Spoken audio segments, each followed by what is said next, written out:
여러분 안녕하십니까? 수요일 뉴스나이트 시작합니다. 내란 특검이 오늘 한덕수 전 국무총리를 비롯해 국무위원들을 전격 소환해서 조사하고 있습니다. 특검은 12.3 비상계엄 선포 당시 국무회의 상황을 재구성하면서 국무위원들의 역할을 중심으로 조사를 진행하고 있는 것으로 전해졌습니다. 네, 취재기자 연결해 보겠습니다. 황보영 기자, 한덕수 전 총리 오전에 불렀었는데 아직까지 조사가 진행 중이라면서요? 네, 그렇습니다. 내란 특검이 그야말로 전방위 속도전에 나서고 있는 모습입니다. 오늘 5일 윤석열 전 대통령 2차 조사를 앞두고 있는데 방금 말씀하신 대로 오늘 오전 10시에는 한덕수 전 국무총리를 전격 소환했습니다. 지금 11시간 넘게 조사가 진행 중인데요. 특검이 심야 조사를 진행할지 여부는 아직 확인되지 않았습니다.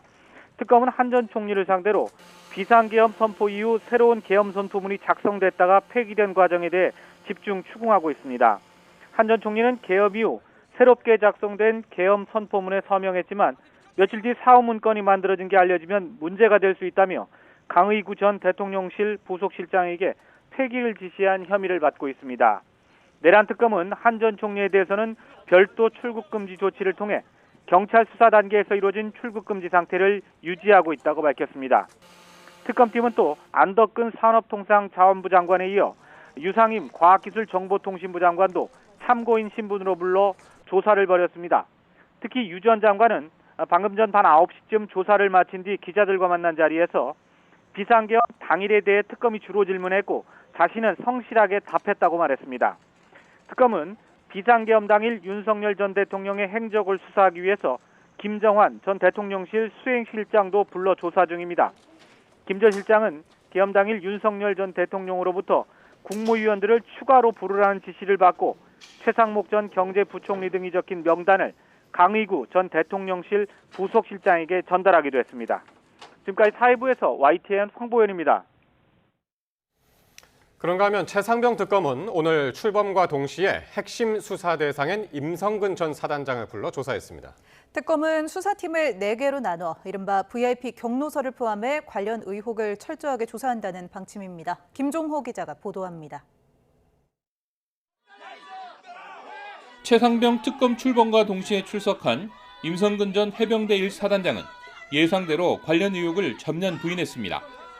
김건희 여사는 물론 이종호 전 블랙펄 인베스트 대표 역시 전혀 모른다고 주장했습니다.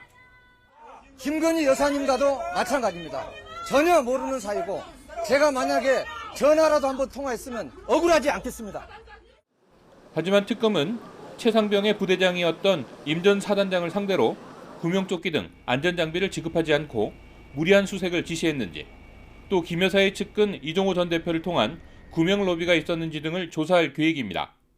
이와 함께 특검은 이른바 VIP 경로설도 철저히 확인하겠다는 방침입니다. VIP 경로설은 윤석열 전 대통령이 최상병 순직 사건에 대한 초동 수사 결과를 보고받고 크게 화를 냈다는 의혹입니다. 당시 수사단장인 박정훈 대령이 임 전 사단장 등 군 관계자를 과실치사 혐의로 경찰에 이첩하려 하자 윤 전 대통령이 화를 내며 막았다는 겁니다. 최상병 특검은 이에 따라 수사팀을 4개로 나눠 구명로비 의혹과 VIP 경로설, 이종섭 전 호주대사, 박정훈 대령 항명 사건 등을 확인하기로 했습니다. 최상병 특검 출범에 맞춰 사무실 근처에서는 해병대 예비역들이 기자회견을 열고 철저한 수사를 촉구했습니다.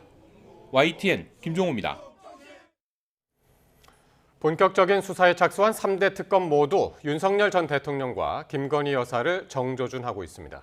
오는 5일 윤 전 대통령이 내란 특검에 2번째로 출석하는 가운데 김건희 여사를 언제, 어느 특검이 처음 조사하게 될지도 관심입니다. 신윤정 기자입니다. 5일 오전 9시에 다시 나오라는 내란 특검 통보에 윤석열 전 대통령 측은 오전 10시 출석을 고집했습니다. 지난달 28일 1차 소환 당시 상황 그대로 다시 한번 불필요한 신경전이 빚어진 겁니다. 특검도 이번엔 9시 출석 원칙을 고수했는데 그러자 윤석열 전 대통령 측이 한 발 물러섰습니다. 9시 정각은 아니더라도 시간에 맞출 수 있도록 출석하고 적극 진술하겠다고도 밝혔습니다. 더 이상 특검의 체포영장과 구속영장 청구 등 강제 수사 빌미를 주지 않겠다는 포석으로 읽힙니다. 내란 특검이 윤 전 대통령을 강하게 압박하고 있는 가운데 김건희 여사를 언제, 어느 특검이 먼저 불러 조사할지도 주목됩니다. 3대 특검 모두 서면이나 방문 조사는 없다고 단호히 선을 그은 만큼 김 여사는 포토라인에 설 가능성이 큽니다. 김 여사가 연루된 임성근 전 사단장 구명로비 의혹은 김건희 특검과 최상병 특검 모두 수사 대상에 올려뒀는데 일단 최상병 특검이 먼저 조사하기로 교통정리가 됐습니다. 지금으로선 최상병 특검이 먼저 부를 것으로 보이지만 김 여사 관련 의혹이 워낙 많아 김건희 특검이 조기에 전격 소환 절차에 착수할 수도 있습니다. YTN 신윤정입니다. 네, 오늘 경남 밀양의 낮 최고 기온이 38도를 넘어서면서 올여름 최고 기온을 경신했습니다. 강릉에서는 지난밤 올해 들어 처음으로 초열대야 현상이 나타났습니다. 김승재 기자입니다. 밀양의 낮 최고 기온은 38.3도, 지난달 말 경주 37.5도를 넘어서며 올해 최고 기온을 경신했습니다. 경남 합천군도 37.7도까지 오르며 올해 두 번째 최고 기온을 기록했습니다. 불볕더위가 이어지면서 전국 곳곳에서 폭염특보가 확대 강화됐습니다. 기온은 밤에도 꺾이질 않고 있습니다. 밤사이 기온이 30도 아래로 떨어지지 않는 초열대야 현상이 올해 처음으로 강릉에서 나타났습니다. 지난밤 강릉의 밤 최저 기온은 30.3도였습니다. 7월 초열대야 기록은 지난해에 이어 두 번째로 강릉의 초열대야는 지난해보다 20일이나 이른 것입니다. 강릉과 서울에서는 사흘째 열대야 현상이 이어지고 있습니다. 열대야는 당분간 전국 대부분 지역에서 계속될 전망입니다. 더운 남서풍이 유입되고 기압계에 큰 변동이 없어 낮에는 폭염, 밤에는 열대야가 이어지겠으니 온열 질환에 각별히 유의하시기 바랍니다. 낮도 밤도 뜨거운 날이 지속하면서 외출 자제와 수분 섭취, 휴식 등 건강 관리가 중요해졌습니다. YTN 김승재입니다. 전국적으로 무더위가 기승을 부리면서 어제 하루 50명이 넘는 온열 질환자가 응급실을 찾았습니다. 최근 낮에 30도를 웃도는 무더위에 또 열대야까지 나타나면서 온열 질환자가 이처럼 늘어나는 것으로 보입니다. 표정우 기자가 보도합니다. 최근 급격히 무더워진 날씨에 폭염 피해가 잇따르고 있습니다. 질병관리청이 어제 하루 전국에서 51명이 온열 질환으로 응급실을 찾았다고 밝혔습니다. 질병관리청은 지난 5월 15일부터 전국 500여 개 응급실을 대상으로 온열 질환 감시 체계를 가동했는데 어제까지 누적 온열 질환자는 모두 524명으로 집계됐습니다. 지난해 감시 시작일인 5월 20일부터 따졌을 땐 508명으로 지난해 같은 기간 390명보다 118명, 30% 늘었습니다. 올해 온열 질환 추정 사망자는 3명으로 지난해 같은 기간보다 1명 더 많습니다. 특히 최근 낮에 30도를 웃도는 무더위가 이어지고 열대야까지 나타나며 지난 나흘 동안 200명 넘는 온열 질환자가 발생했습니다. 전체 환자의 30% 정도는 65세 이상의 고령자였습니다. 질병관리청은 온열 질환을 예방하기 위해 물을 자주 마시고 더운 시간대에 활동을 자제해야 한다고 당부했습니다. YTN 표정우입니다. 6월 소비자 물가가 다시 2%대로 상승했습니다. 식품 가격이 물가 오름세를 이끌면서 라면과 커피 같은 가공식품이 많이 올랐고 또 고등어 등 수산물 가격도 불안한 흐름을 보였습니다. 보도에 오인석 기자입니다. 지난 5월 1% 후반으로 둔화했던 소비자 물가가 다시 2%대에 진입했습니다. 지난 1월 2.2% 상승 이후 5개월 만에 가장 큰 폭으로 오른 겁니다. 가공식품과 수산물이 물가 상승을 주도했습니다. 가공식품은 4.6% 올라 19개월 만에 최고치를 기록했습니다. 가공식품 물가가 전체 소비자 물가를 0.39%포인트 끌어올렸는데 가공식품 73개 품목 중 62개 가격이 상승했습니다.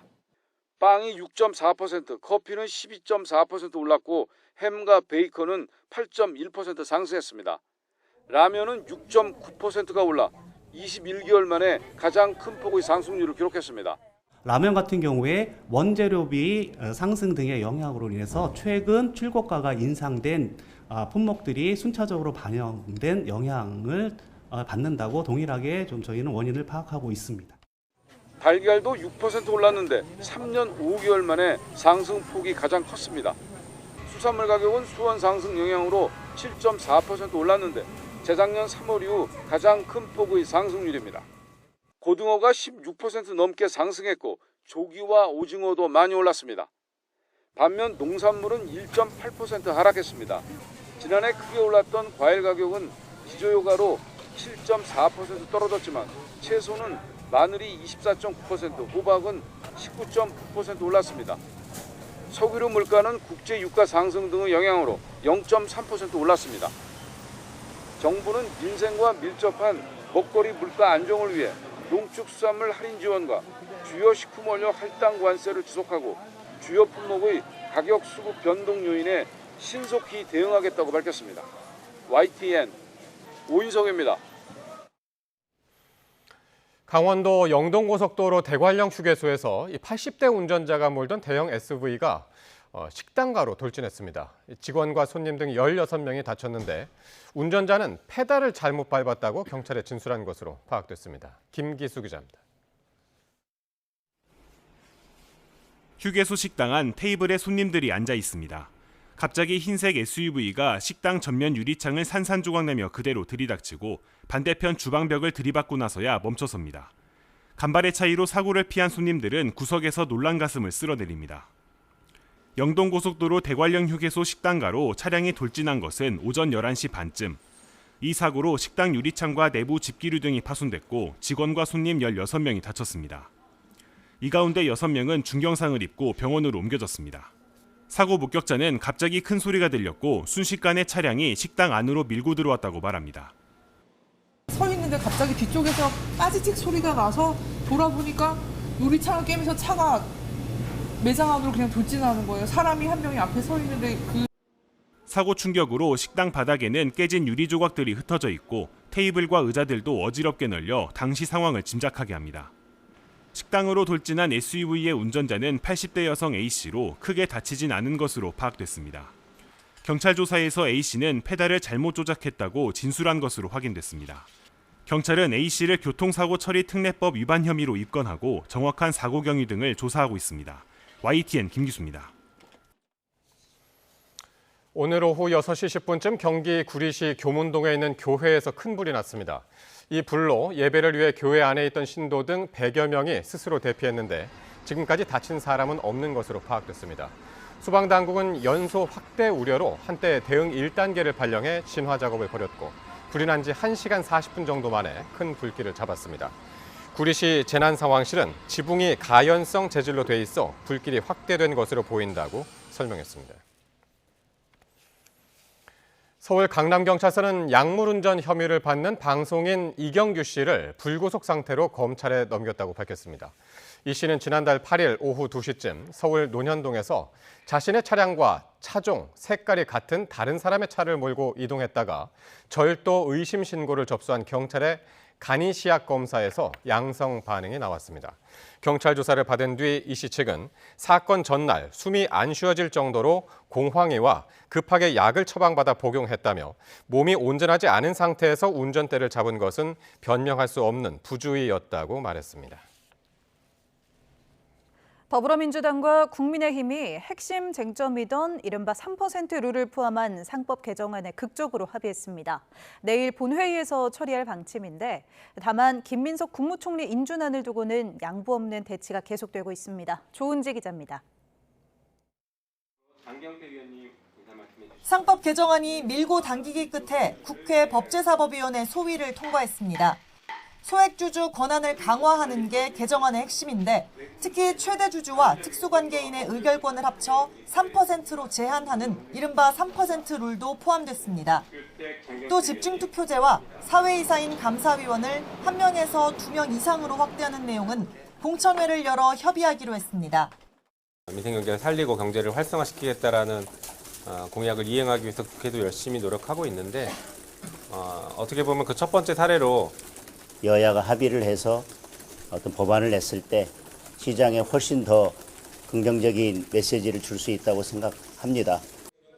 상법 개정안은 내일 법사위 전체 회의를 거쳐 본회의에서 처리될 예정인데 이 경우 윤석열 정부에서 거부권에 막혀 폐기됐던 법안이 부활하는 첫 사례가 됩니다. 국민의힘은 소수 의석의 현실에 1,400만 개미 투자자 눈치를 봐야 하는 상황 등이 겹쳐 한 발 물러났습니다. 하지만 김민석 국무총리 인준안에는 여전히 타협 불가를 외치고 있습니다. 첫 번째 총리를 낙마시킨 적은 없잖아요, 저희도. 저희가 반대한다고 총리가 낙마될 일은 아니죠. 국민의힘은 지명 철회와 자진 사퇴를, 민주당은 인준 협조를 요청하며 장외 신경전을 이어갔습니다. 마땅히 제기되어야 할 질문조차 가만히 있으라는 식의 입틀막 정치는 민주주의를 파괴하는 위험한 포갑입니다. 내란에 대한 반성 없이 국정 발목 잡기만 일삼는 국힘은 국민의힘이 아니라 국민의 적 아닙니까? 민주당은 쟁점 법안과 총리 인준안을 일괄 처리할 방침인데 여야 합의가 불발되면 단독 처리도 불사하겠다고 밝혀 국회 긴장감은 고조되고 있습니다. YTN 조은지입니다. 이재명 대통령이 내일 오전 10시 취임 한 달 만에 기자회견을 열어 민생과 경제, 정치, 사회 등 각종 현안에 대해 입장을 밝힐 예정입니다. 인수위 없이 출발해 한 달 만에 국정 운영의 청사진을 보여줘야 하는 만큼 이 대통령은 대국민 메시지에 고심하고 있는 것으로 전해졌습니다. 보도에 박홍구 기자입니다. 이재명 대통령은 회견을 하러 앞두고 공식 일정을 잡지 않았습니다. 참모들도 대언론 접촉에 신중을 기하며 회견 준비에 매진하는 모습이었습니다. 1시간 30분가량 예정된 회견은 대국민 보고 형식의 이 대통령 모두 발언에 이어 민생 경제, 정치 외교안보, 사회문화 등 세 분야로 나눠 기자들의 질문에 답하는 타운홀 미팅 형식으로 진행됩니다. 이 대통령은 모두 발언 원고에 직접 수정을 거듭하며 심혈을 기울이고 있습니다. 모두 발언에는 추가 경정 예산안 편성을 비롯한 민생경제 정책 행보와 주요 7개국 G7 정상외교의 성과, 미국과의 통상협상 상황과 내각 구성 결과 등이 포함될 것으로 보입니다. 이후 민생경제 분야 질의응답에서는 수도권 부동산 급등과 대출 규제 문제, 자본시장 활성화 방안 등의 질의가 집중될 것으로 예상됩니다. 정치 외교 분야에선 한미 정상회담 계획과 한반도 주변 4강 외교에 대한 입장, 대북 관계 등이 화제에 오를 수 있습니다. 야당과의 협치 의지도 김민석 총리 후보자 인준 표결과 맞물려 쟁점이 되고 바람직한 당정 관계에 대한 입장도 관심입니다. 사회 분야에선 검찰개혁 등 개혁 과제와 관련해 언급이 있을 것으로 보입니다. 지난 한 달간 행보를 볼 때 기자회견에서도 이 대통령은 국정 현안에 대해 특유의 솔직하고 친근한 표현으로 입장을 설명할 가능성이 커 보입니다. 이 대통령은 회견을 마치면 곧바로 비교섭단체 5당 대표 등 지도부와 오찬을 함께하며 국정 운영에 대한 협조를 당부할 예정입니다. YTN 박홍구입니다.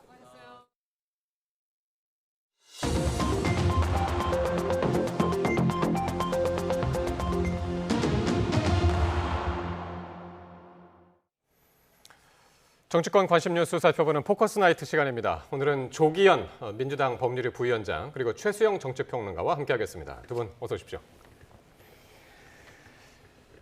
네, 오늘 퇴임식을 한 심우정 검찰총장이 이 마지막 출근길에도 검찰 개혁에 대한 뼈 있는 이야기를 남겼습니다. 또 여야의 이야기까지 함께 들어보시겠습니다. 형사사법 시스템은 국민의 기본권과 직결된 문제입니다. 각계층의 의견을 충분히 듣고 심도 깊고 신중한 논의를 거쳐서 국민이 필요로 하고 또 국민을 위하는 또 일선의 검사들이 사명감을 갖고 국민을 위해서 봉사할 수 있는 그러한 국가의 백년대교로서 형사사법 시스템이 설계되어야 한다고 생각합니다.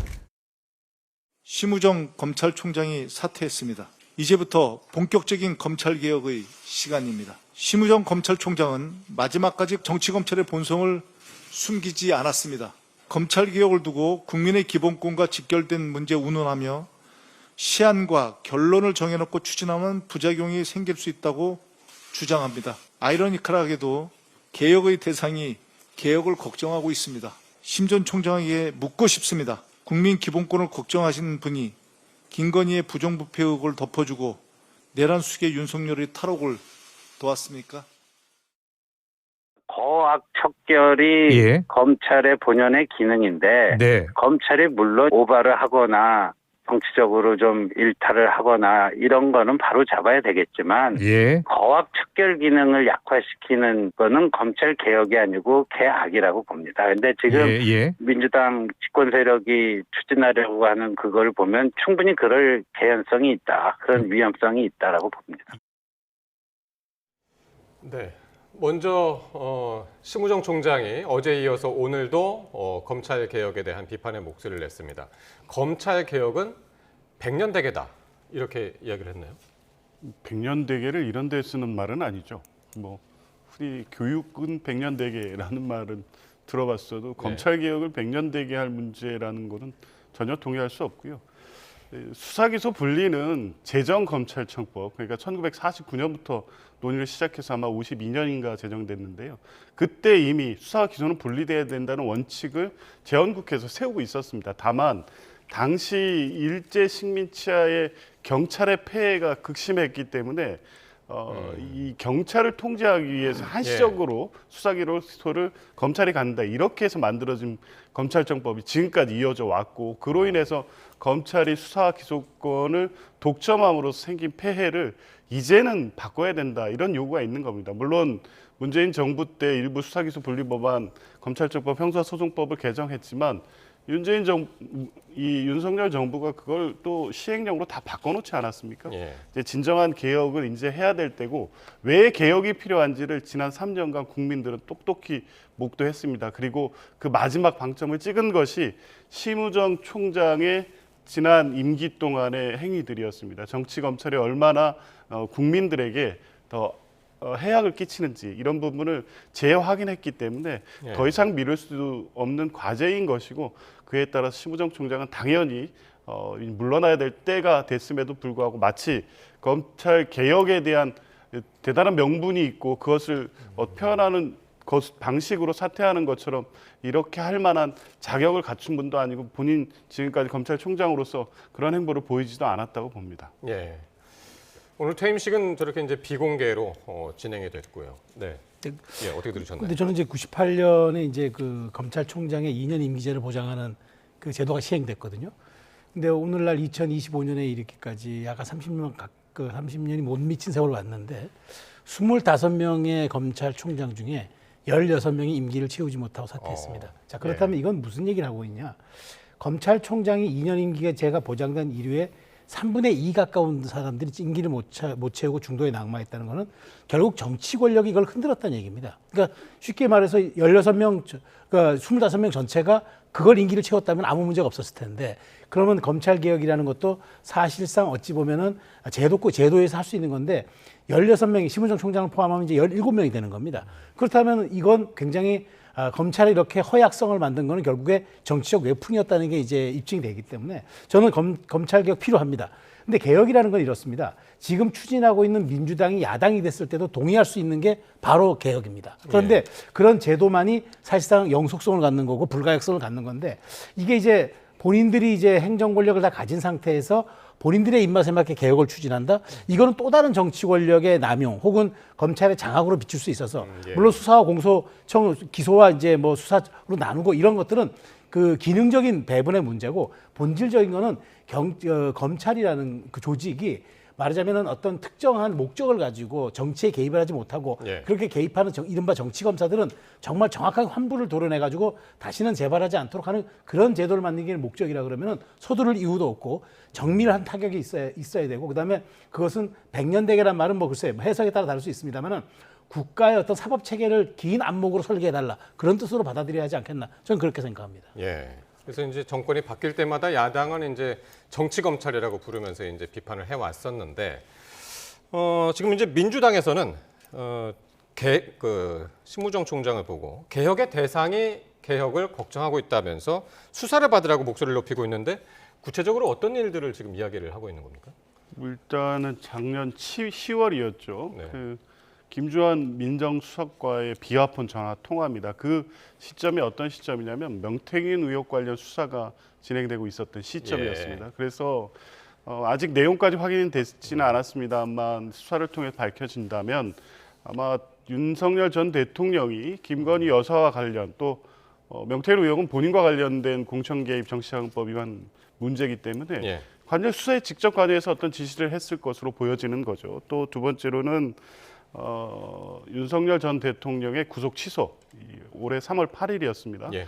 내란 우두머리죄로 체포영장이 발부돼서 체포가 됐었습니다. 이건 누가 보더라도 국민들이 눈앞에서 이 비상계엄의 위법성을 받고 그것이 형법상 내란죄에 해당되는다는 점도 분명히 다 확인됐음에도 불구하고 당연히 발부될 체포영장을 물리적으로 경호처를 통해서 거부하다가 겨우 집행된 체포영장이었는데 3월 8일에 법원의 말도 안 되는 이상한 결정으로 구속이 취소됐습니다. 그때 구속 기간을 시간으로 계산을 했었죠. 그렇죠. 이 형사소송법 역사에 처음 있는 일이었습니다. 그 시간으로 계산해서 구속 취소를 한 것은 윤석열 전 대통령의 석방이라는 결론을 정해놓고 이유를 맞춘 거라고 볼 수밖에 없거든요. 그러면 검찰로서는 당연히 즉시 항고를 통해서 법원의 이 결정이 잘못됐다는 판단을 받아냈어야 됩니다. 그런데 그걸 안 했죠. 직무유기에 해당될 수 있고요. 만약 이 과정에 다른 누군가가 관여가 돼 있다면 이건 또 직권남용이 될 수도 있습니다. 수사를 통해서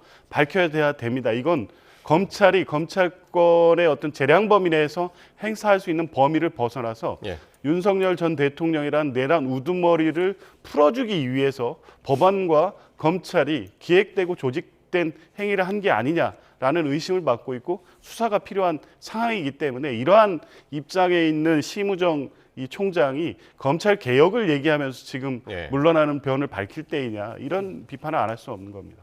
근데 저는 이제 그 봅니다. 이제 그 마지막 제가 임기를 채우지 못하고 물러나는 검찰의 조직의 수장이 이제 100년 되게 얘기하고 나가는데 당신은 수사받아야 될 대상이다. 이제 물론 이제 그러니까 말하자면 그런 의혹이 드러난 건 맞아요. 뭐 비아폰으로 통화를 했다든가 이제 그런 거는 단편 지역적이기 때문에 그 문제는 거기에 이제 적절하게 비아폰이 지급됐고 통화 내역을 조사하면 될 일인데 마치 이걸 가지고 이제 개혁의 대상이 나가면서 하지 말아야 될 말을 하고 나간 것처럼 이제 여당의 원내대표가 이렇게 얘기한다는 거는 저는 사실 어찌 보면 검찰 조직을 조롱하고 능멸한다고 저는 보는 거고 검찰은 반드시 개혁돼야 할 어떤 일종의 피동적 개혁의 대상으로 보는 건데 마치 여당의 원내대표가 이 얘기를 하는 거는 정치권이 칼질을 하겠다는 얘기로 저는 수술로 해부하겠다는 얘기로 들리기 때문에 이런 거는 차라리 저는 이를테면 법무장관 후보자가 어떤 코멘트를 하는 건 상관이 없지만 집권 여당의 대표가 사실상 이거는 민주당의 의사를 드러내고 의도를 드러내는 그런 말들이기 때문에 저는 이건 적절하지 못하다. 오히려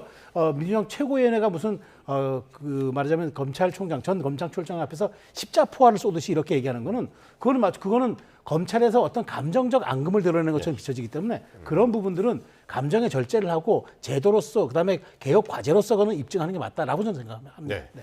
자, 여튼 뭐 지금 정부하고 여당이 그 검찰 개혁에 한 목소리를 내고 있는데 개혁의 속도에 대해서는 조금 다른 분위기가 지금 감지되고 있습니다. 박찬대 그리고 정청래 의원 발언 한번 들어보시겠습니다.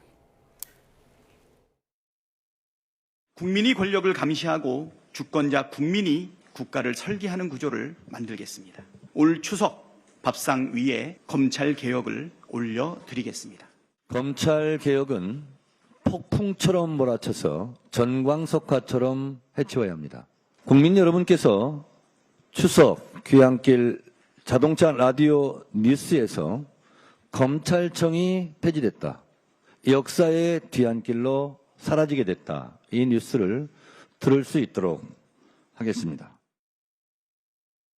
예, 오늘 이 발언은 이제 국회에서 검찰개혁 토론회가 있었는데 그 자리에서 두 의원이 이야기를 했습니다. 두 분 모두 이제 추석을 이야기했는데 추석이 10월 초니까요. 모두 이제 9월에는 검찰개혁을 마무리하겠다라는 건데 특히 이제 이 두 분 다 이제 여권의 이제 당권 경쟁을 지금 하고 있는 분들이라 그냥 가볍게 들을 말은 아닌 것 같습니다. 뭐 지금 뭐 민주당의 지도부 그리고 의원 대다수의 입장은 확고합니다. 신속히 이 검찰 개혁안을 처리하겠다는 거죠. 예. 이미 지금 그 22대 국회에서 제출돼 있는 이 공소청 설치법, 또 중대범죄수사청 설치법, 국가수사위원회 설치법은 국회에 제출이 돼 있고요. 이건 뭐 22대 국회에서 최근에 제출된 법안이 아닙니다. 지난 국회에서도 이미 제출된 바가 있었고 기본적으로 수사 기소를 분리하고 중대범죄 수사를 중대범죄수사청으로 하도록 하고 또 국가수사본부를 통해서 일반 사건을 수사하고 이런 체계는 이미 정리된 바가 있습니다. 이 법안을 통과시키는 데는 사실 많은 시간이 필요한 건 아닙니다. 논의도 충분히 돼 있죠. 다만 이제 야당은 반대를 하겠지만 이미 검찰 개혁과 관련된 입법안은 상당히 정리가 돼 있기 때문에 지금 이 두 당대표 후보가 말씀하시는 일정에 처리하는 것이 불가능한 게 아니고 더군다나 이거 집권 초기에 이런 중요한 개혁 입법은 신속하게 처리하는 게 맞습니다. 오히려 여러 가지 사회적 논란과 갈등을 야기할 가능성이 있고 지지부진할 경우에 또다시 후퇴할 수도 있기 때문에 그런 좀 의지를 보여주는 것이고요. 그 이제 왜 정성호 후보자 같은 경우에는 약간의 어떤 속도 조절론을 암시하는 발언을 했는데 사실상 크게 다르지는 않습니다. 국회 논의에서 신중하게 처리를 해야죠. 야당과의 대화도 필요하고요. 이때 다만 이 본질적으로 이 수사기소 분리하는 세 가지 입법안에 대해서는 뭐 정성호 후보자께서도 계속 동의해 왔기 때문에 이제 과정에서 이 세 가지 법안을 단순히 국회에서 통과시키는 문제뿐만 아니라 이와 관련해서 형사소송법 체계를 또 정비해야 되는 문제도 있습니다. 그러니까 여러 가지 과제를 동시에 하기 위해서는 완결성을 기하기 위한 신중한 논의가 필요하다. 이런 정도의 입장이지 지금 두 당대표 후보자가 제시하는 일정이 너무 성급하다. 이런 정도의 입장은 아니라고 봅니다. 그러니까요. 지금 말씀하신 것처럼 정성호 후보자가 어제 출근길에 그렇게 얘기를 했습니다. 여야가 차분하게 논의를 해야 한다라고 해서 검찰개혁 속도 조절을 하는 그런 의미 아니야? 이제 이렇게 해석이 됐거든요. 그러니까 아니 검찰을 해체하는 게 목적이 아니잖아요.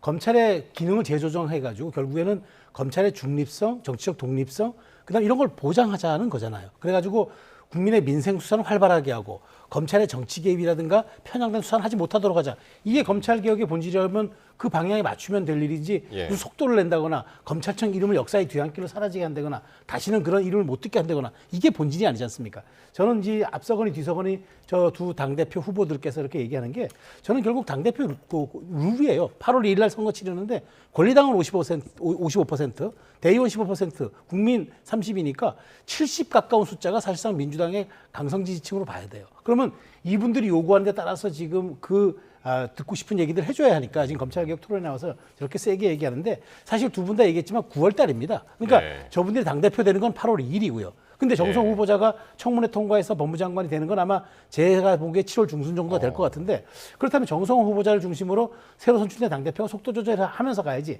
다만 지금 저 두 분의 이야기는 선거를 의식한, 당대표 선거를 의식한 좀 강성 발언인 것 같은데 앞서거니 뒤서거니 저렇게 아무리 저런 발언들을 강성 발언들을 해도 가장 중요한 건 검찰청의 기능 재정립과 그것이 민생과 어떤 수사에 끼치는 영향들을 제대로 순기능적으로 하는 게 본질의 목적이지 이름 없앤다는데 뭐 한 표 건다. 이런 식의 얘기는 저는 조금 앞서 나가고 본질을 잘 직시하지 못한 발언이라고 추석 봅니다. 전이든 뭐 추석 후든 언제든 간에 어쨌든 정성호 후보자의 어제 이야기는 야당의 이야기도 한번 같이 들어보고 의견을 모아야 된다. 이제 그런 취지로 이야기를 했기 때문에 그게 중요한 방점 같습니다.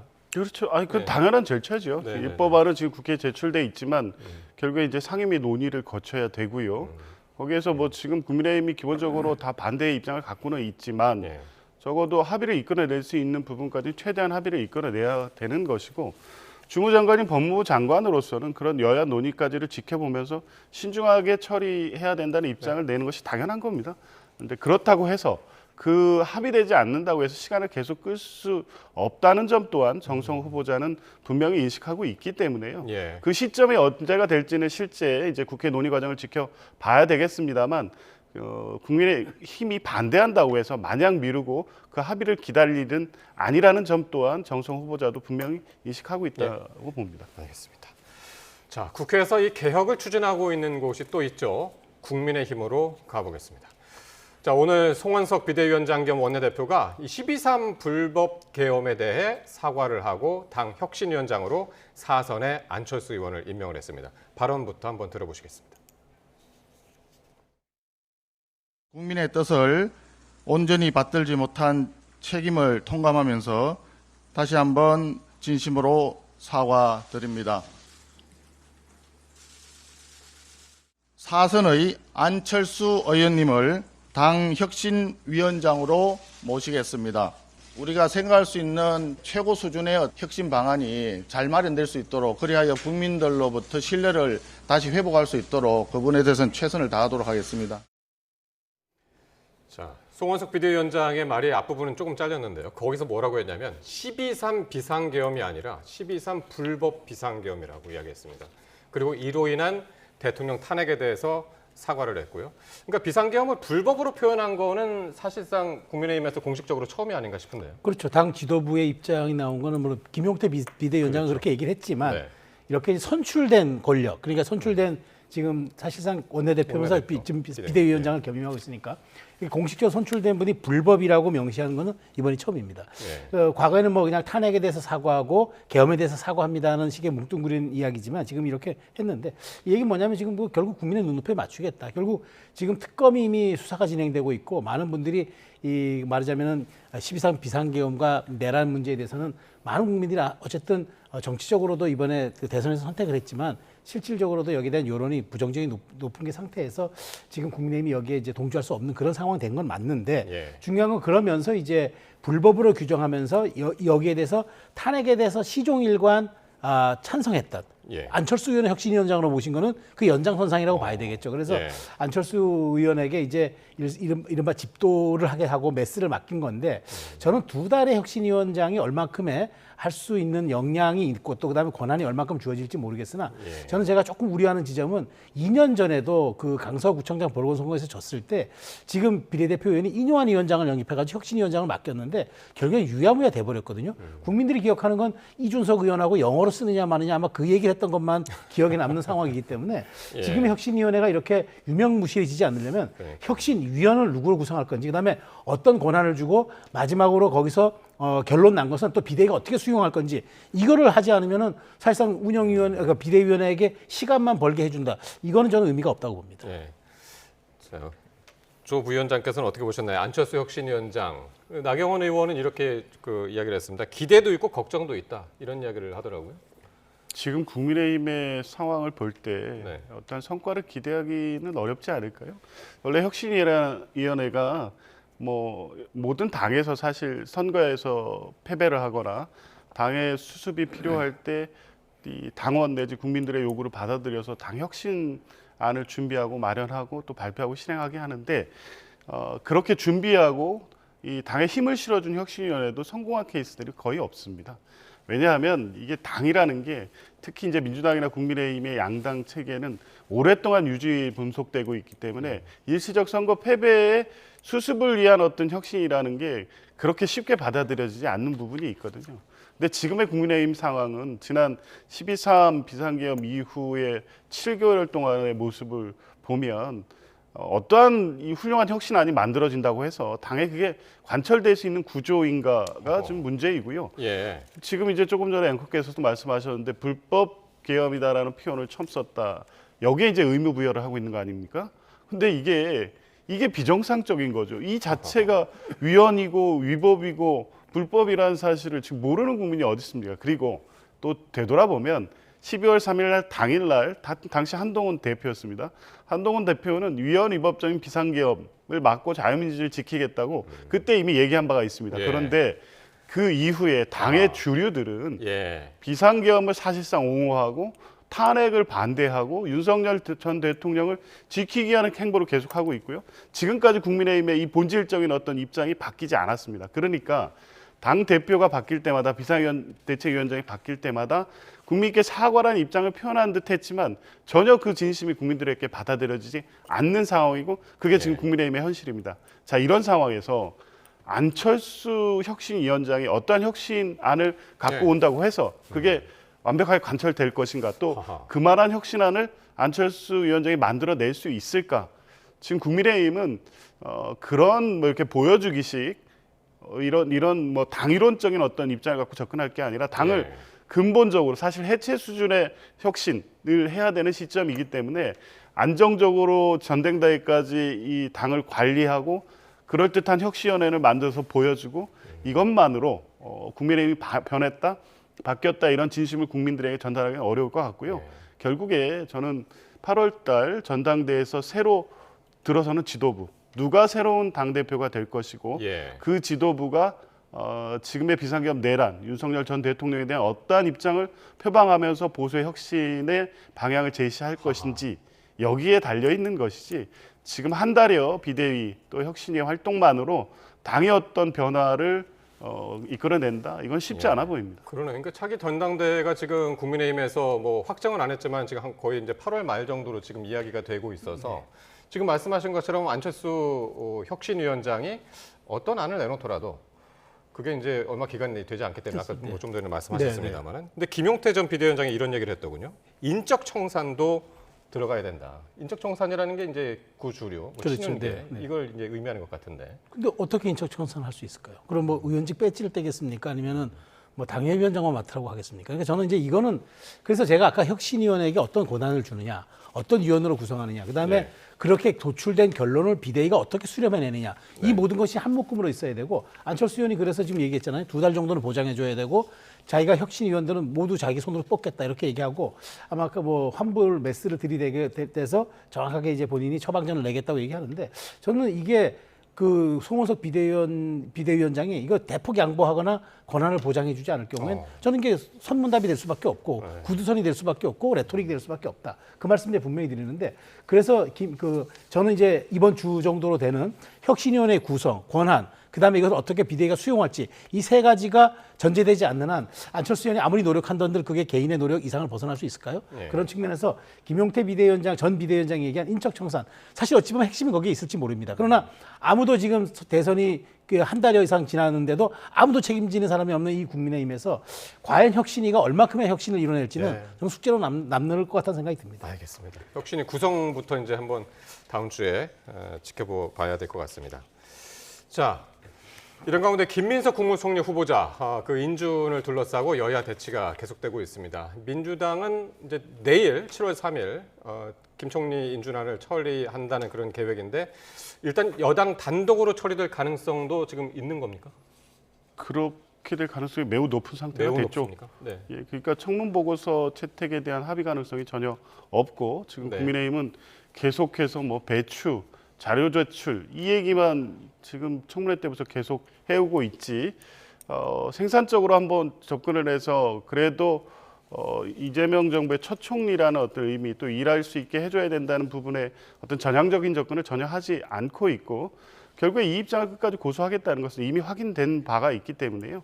뭐 새로운 어떤 협상 또 새로운 이 합의가 도출되기는 불가능한 상황입니다. 결국 민주당 입장에서는 기다려는 보겠지만 뭐 다른 어떤 이 국면 전환이 있을 것으로는 전혀 기대가 될 수 없는 상황이어서 그렇게 된다면 결국 국회에서 단독 처리가 될 수밖에 없겠죠. 그런데 이 지난 윤석열 정부 첫 출범 때요. 그때 한덕수 총리 인사 청문 과정 그리고 인준 도의 과정을 한번 되돌아보셨으면 좋겠습니다. 그때도 똑같은 문제 제기가 계속되고 있었습니다. 자료 제출 요구 상대적으로 뭐 자료 제출이 그때는 엄청 많았는데 그래도 제출되지 않았냐 이렇게 얘기하고 있지만 실제 중요한 자료 제대로 제출 안 됐고요.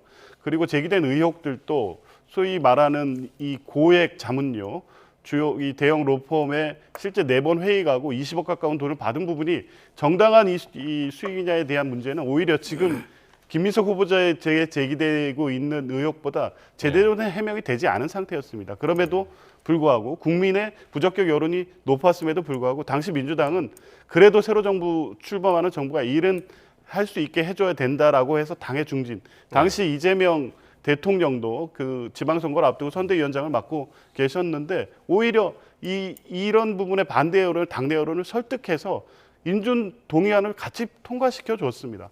부족한 부분이 있다고 생각할 수 있습니다. 그러나 적어도 지금 제기되고 있는 의혹 정도의 수준을 가지고 과연 김민석 후보자가 총리직을 수행할 수 없을 정도이냐 저는 그렇게 보지 않고 국민들도 그렇게 생각하지 않습니다. 마지막으로 협조해서 좀 일할 수 있는 기회를 만들어주는 것이 국민의힘에 대한 어떤 국민들에서도 새로운 평가가 시작될 수 있는 계기가 될 수 있다는 점도 말씀드리고 싶습니다. 부위원장 말씀처럼 김민석 후보자와 관련해서는 여야가 진짜 자료 제출 가지고 상당히 팽팽히 지금 맞서고 있는 상황인데 국민의힘이 이와 관련해서 이른바 김민석 방지법을 발의를 했다면서요? 네, 그렇습니다. 김민석 방지법이 뭐냐면 쉽게 말씀드리면 지금 이제 청문회 나가면 선선하잖아요. 후보자 본인은 이제 뭐 보태거나 숨김이 없이 모든 진실만을 말할 것은 맹세합니다. 이렇게 이제 선선하잖아요. 근데 그걸 강제하거나 뭐 위증이 됐을 때 처벌할 방법이 없어요. 근데 이제는 거기에다 뭘 붙이냐면은 맹서가 아니라 내가 이제부터 여기서 많은 하는 말들이 거짓일 경우에는 위증의 벌을 받겠습니다 하고 실제 위증의 벌이 최하 징역 1년에서 징역 10년, 1,000만 원에서 5천만 원 이하의 벌금 이렇게 예. 되고요. 그다음에 더 나아가서 지금 자료 제출 안 하고 있지 않습니까? 이런 부분들은 자료 제출을 강제하게 합니다. 다만 자료 제출에 있어서 국가 보안 사항이나 기밀 사항은 빼더라도 자료 제출은 강제하거나 의무화 시키는 거고요. 만일 내지 않을 경우에는 자동적으로 인사청문위원회에 고발하게끔 하는 그 예. 법안을 마련했는데 문제는 이게 통과되느냐는 거죠. 103석을 저기 110석이 안 되는 150석이 안 되는 정당이 과연 이걸 통과시킬 수 있겠습니까? 예, 그래서 결국에는 이제 이것 또한 국민 여론용으로 예. 법을 냈는데 저는 이건 한번 고민해볼 지점이 있다고 봐요. 그렇게 강제하지 못할 청문이라면은 뭐 말하자면 실효성이 있겠습니까? 한번 저는 이거는 좀 시간을 두고라도 좀 고민해볼 필요는 있다고 생각합니다. 그러니까 지금 실효성이 없는 지금 이제 그렇죠. 법안을 낸 내겠다고 거죠. 이제 발의한 건데 네. 그러니까 민주당에서도 한번 발의하지 않았습니까? 그때 청문회 개선안을? 그렇죠. 인사청문회법 개정을 해야 된다고 예. 계속 얘기해 오고 있습니다. 왜냐하면 청문 제도 취지 자체를 완전히 왜곡하는 방식으로 사실은 모욕 주기 뭐 이런 방식으로 인사청문회가 진행돼서는 안 된다라는 입장에서 이제 미국의 사례, 즉 이 도덕성 윤리성 관련된 검증은 이 수사기관에서 사전 검증으로 철저히 해서 예. 그 자료를 인사청문특위가 제출받는 방식으로 해서 1차 검증을 하고 실질 국민에게 공개된 검증에서는 자격과 자질 능력을 검증하는 실질적 청문회를 만들어보자는 제도 개선안에 대해서는 계속 입장이 나와 있기 때문에 지금 국민의힘이 말씀하신 내용도 그냥 김민석 후보자의 총리 인준을 반대하게 한 논리로서 제시할 것이 아니라 차제의 인사청문 제도 자체를 개선할 안을 김민석 후보자에 대한 문제와 관계없이 예. 그것은 국회에서 논의하면 될 일이라고 봅니다. 예. 자, 국회에서 지금 나경원 의원의 농성이 계속 이어지고 있는데 오늘은 그 김성태 전 의원이 공개적으로 쓴소리를 하면서 과거 본인의 단식 투쟁 당시의 모습까지 지금 회자가 되고 있는데요. 영상 한번 보시겠습니다.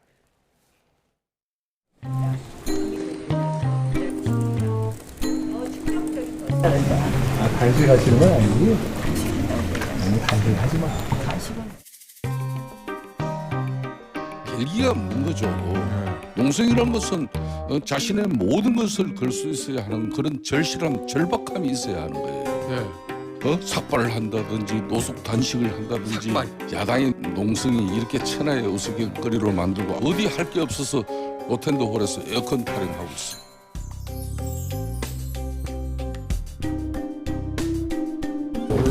나가지. 카메라 나가지.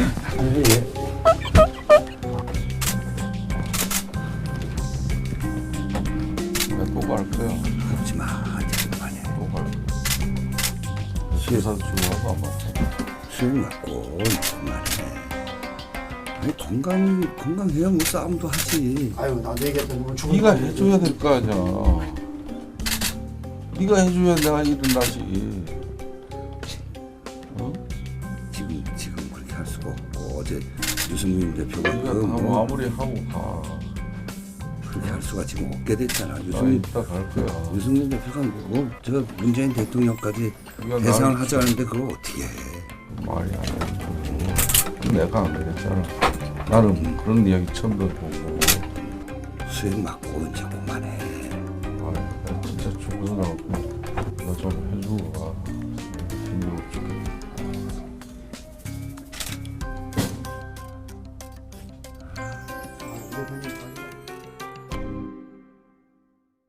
야, 이게 7년 전 화면이네요. 그죠? 네. 7년 전에. 그러니까 그 김성태 원내대표, 그 자유한국당 그렇죠. 시절에 네, 이제 네, 원내대표였고 네. 우원식 의장이 당시에는 민주당의 원내대표. 민주당의 원내대표였고 파트너였죠. 예. 그때 스토리 좀 그때 이제 말씀해주세요. 그 이른바 김경수 전 지사 관련된 드루킹 특검을 네. 이제 요구를 했죠. 이 드루킹 사태에 대해서는 특검을 해야 한다는데 그때 농성하면서 사실상 그 김성태 의원은 테러도 당하고 저렇게 진짜 뭐 병원으로 이송되는 그 긴급한 상황이 왔었죠. 왔는데 이제 특검의 범위 대상을 두고 민주당이 이제 해주지 않아서 예. 저렇게 했는데 결국은 민주당이 두 손 들었죠. 그래서 특검의 대상만 조금 그 제한을 해가지고 드루킹 특검을 받았고 그 특검이 유야무야 끝날 줄 알았는데 김경수 지사를 바로 법정 구속시키는 기소까지 하는 그런 이제 일이 있어서 사실 김성태 의원이 사실 그 시기에 여야의 어떤 정치 상황에 대한 물꼬를 바꿔버렸던 역사의 사실은 현장이기도 했습니다. 예. 그래서 본인이 이제 저렇게 단식 농성을 한 사람이기 때문에 그래서 이제 나경원 의원의 농성에 대해서 비판의 목소리를 좀 세게 낸 것 같습니다. 그렇죠. 그러니까 지금 나경원 의원의 국회 로텐더울 농성에 대해서는 지금 김성태 전 의원님 하시는 말씀에서 더 보탤 것도 없습니다. 실제 이 농성이라는 게 국회에서 농성은 정치적 메시지 의미가 있기 때문에 그 자체도 의미 부여를 할 수는 있지만 적어도 이 어떤 목적 관철을 위해서 필요 적절한 수단인지는 봐야 될 거 아닙니까? 근데 누가 봐도 지금 나경원 의원이 하고 있는 농성은 그런 농성으로 보기 어렵습니다. 다른 정치적 목적이 있다고 해석될 수밖에 없죠. 그래서 당대표 선거용이 아니냐 이런 비판을 들을 수밖에 없는 겁니다. 또 이분 얘기하니까 뭐 김종혁 전 최고위원도 똑같은 취지로 얘기를 합니다. 그냥 보여주기식이다. 과연 이게 또 많은 국민들은 나경원 의원이 뭐 때문에 저렇게 농성을 하지 이 자체도 제대로 전달 안 되고 있을 겁니다. 무의미한 농성을 하고 있는 거죠. 그러니까 지금 이런 식으로 이 국회의원직 있지만 이 방통위원장도 마찬가지. 이준수 방통위원장도 지금 국무위원회 꼬박꼬박 출석해서 지금 이재명 대통령을 향해서 임기 보장해달라 또 뭐 그 추가적 대통령직 지명위원을 임명해달라 이러면서 지금 계속 뭐 방통위원을 정상적으로 잘 운영할 것처럼 얘기하고 있지만 실은 이 내년 지방선거 출마용이나 이런 비판이 제기되고 있습니다. 그러니까 정치인이 어떤 행위를 하는 것은 실제 목적의 순수성 이런 게 국민들에게 전달될 때 의미가 있는 것인데 그런 진심이 안 느껴지기 때문에 당내 중진들께서 보기에도 못마땅해 볼 수밖에 없는 거겠죠.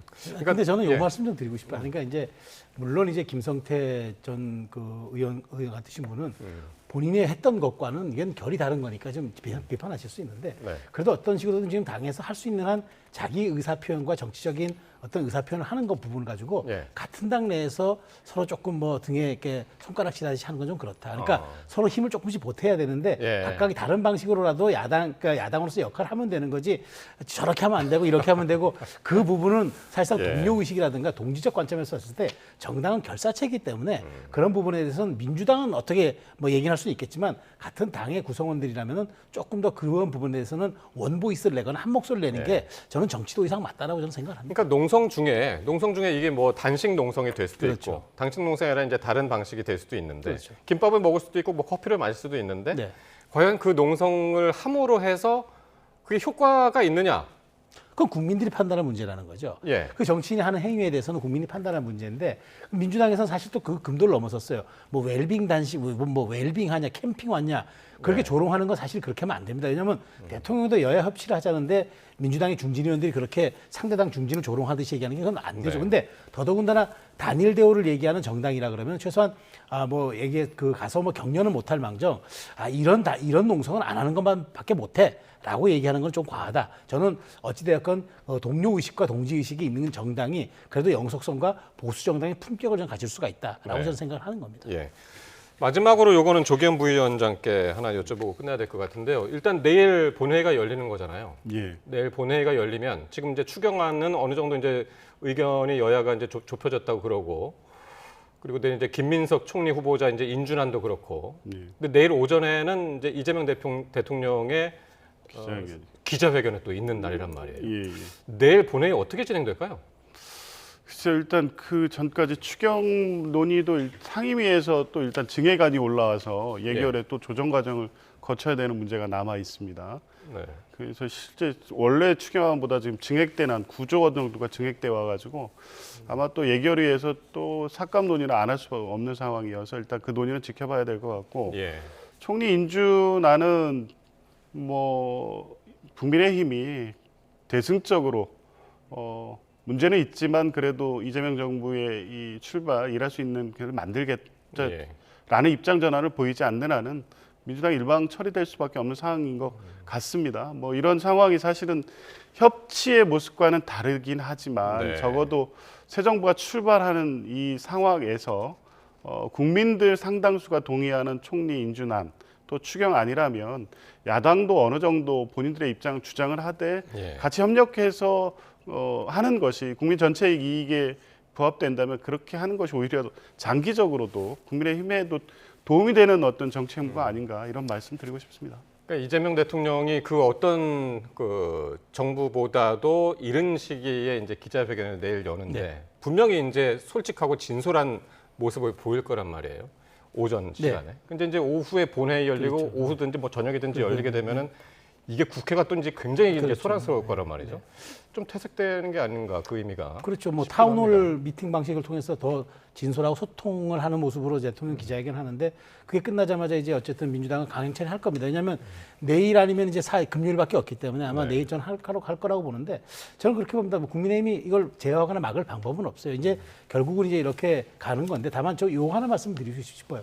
윤석열 정부가 가장 처음부터 지지율이 하락하면서 꼬였던 것이 뭐냐면 윤석열 정부 초기 내각 구성을 할 때 많은 기자들이 질문을 했습니다. 여러 가지 검증 과정에서 문제가 왜 있냐고 얘기하니까 윤석열 대통령이 약간 화를 내면서 전 정부에서 이렇게 훌륭한 장관 후보자 보셨습니까? 라고 화내듯이 얘기한 그 순간부터 지지율 하락이 이어졌고 정권의 재앙이 이루어졌는데 민주당도 마찬가지입니다. 이 인사 문제 통과는 되겠지만 허투루 보면 안 되고 간단히 보면 안 된다는 말씀 드리고 싶습니다. 네, 내일도 정치권의 모습이 참 어떻게 될지 기대가 되는 상황이네요. 네, 지금까지 조기현 민주당 법률위 부위원장 그리고 최수영 정치평론가와 말씀 나눴습니다. 두 분 고맙습니다.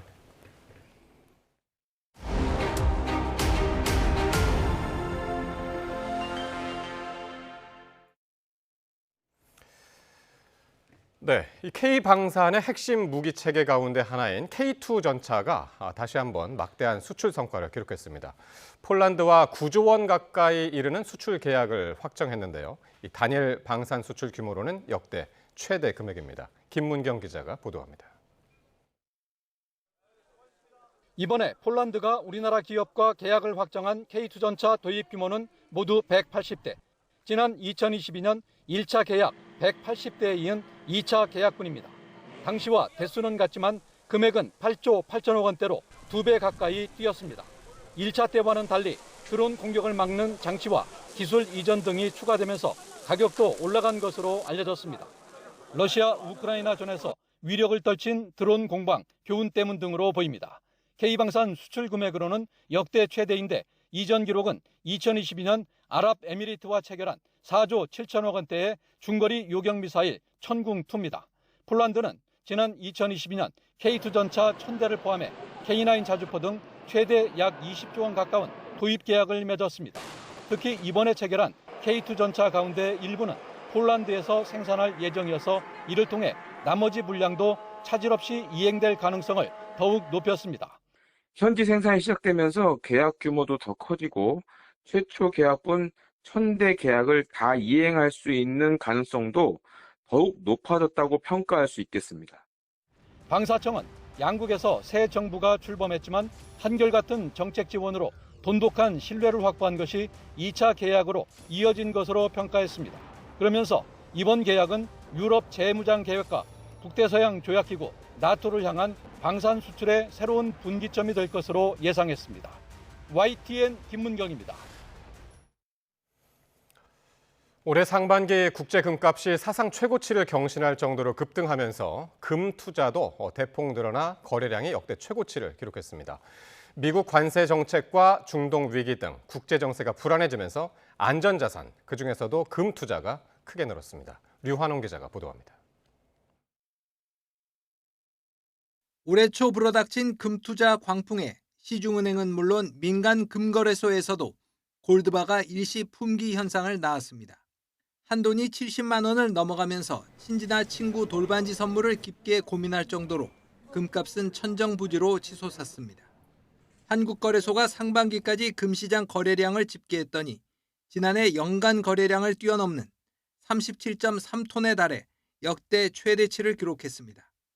금거래 46.9%, 거의 절반은 개인 투자자였는데 기관과 실물 투자자는 줄어든 반면 개인은 크게 증가했습니다.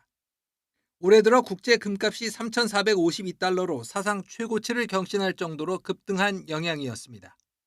미국의 관세 정책하고 무역 전쟁 우려로 시장의 불확실성이 높아진 상황에서 각국 중앙은행의 금매입 확대에 영향을 받아서 국제 금값이 상승한 것으로 보고 있습니다.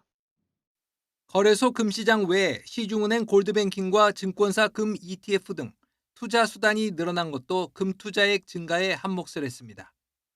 국민, 신한, 우리 등 세계은행 골드뱅킹 잔액은 5월 말 기준으로 1조 원을 넘었고 금 ETF 자산은 6월 초 기준으로 1조 2천억 원을 돌파했습니다.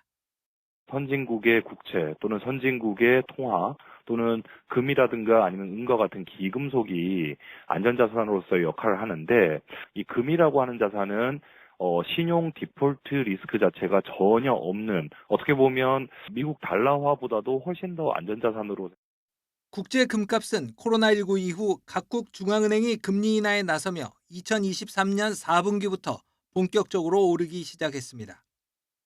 미국 페드 연방준비제도가 관세 정책 때문에 금리 인하 시점을 늦추고 있어 당분간 금값 숨고르기가 있겠지만 내년 상반기까지는 금값 상승이 이어질 것이란 전망이 나오고 있습니다. YTN 유환홍입니다. 정부의 가계부채 대책으로 신용대출 한도가 연소득 이내로 제한된 가운데 금융당국이 카드사의 카드론도 신용대출로 분류하기로 했습니다.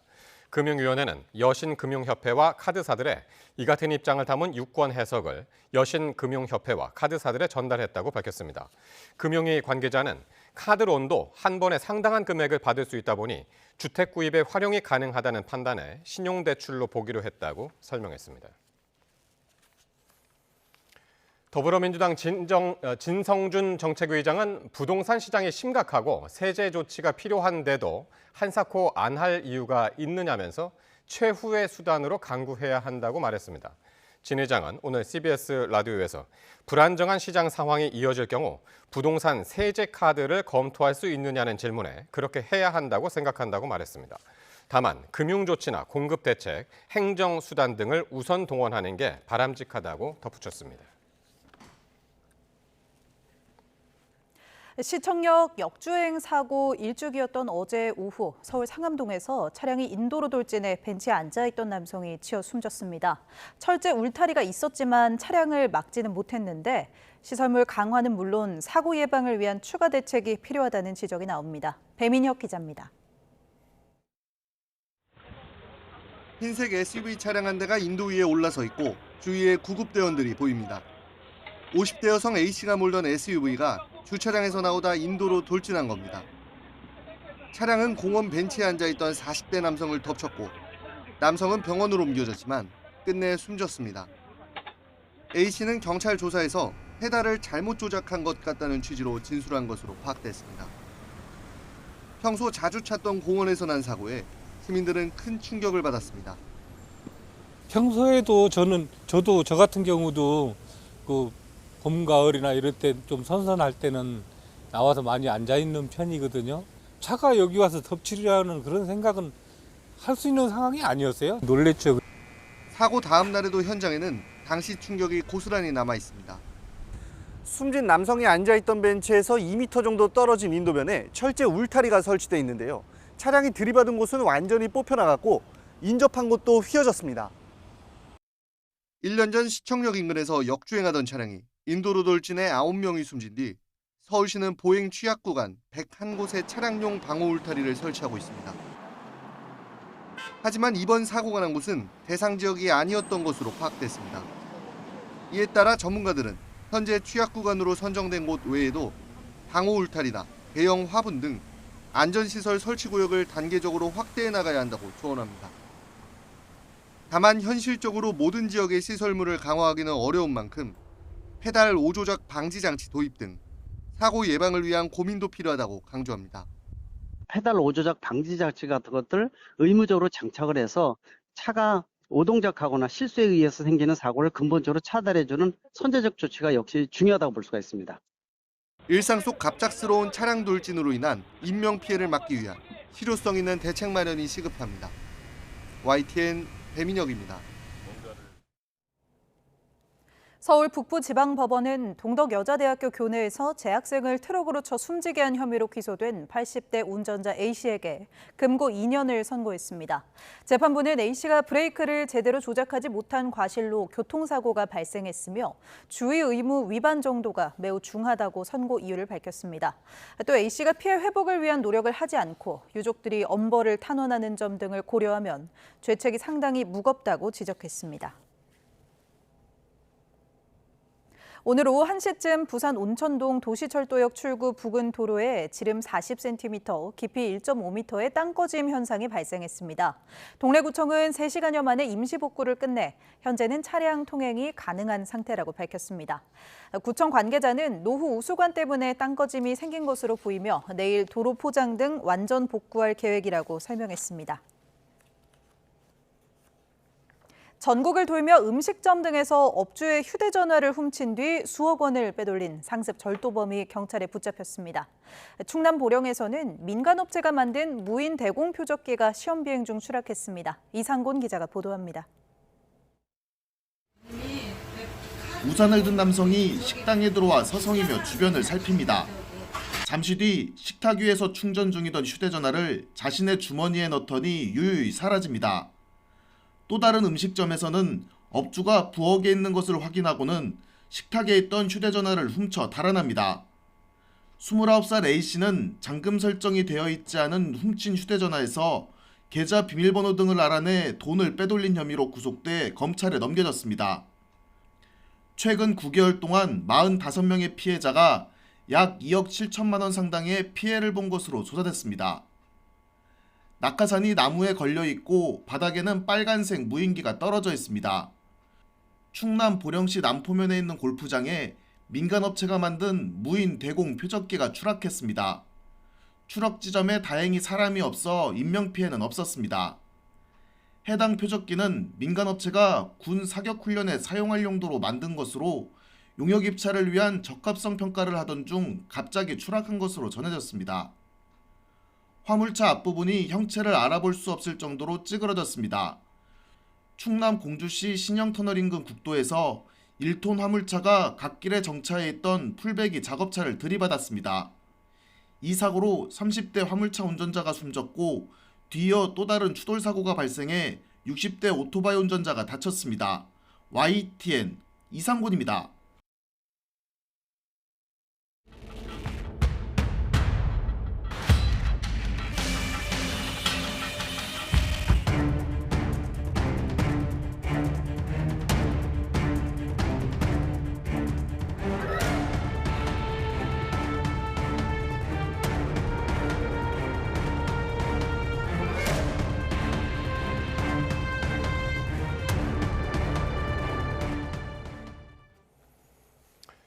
김건희 특검과 최상병 특검이 오늘 현판식을 열고 본격적인 수사 개시를 선언했습니다.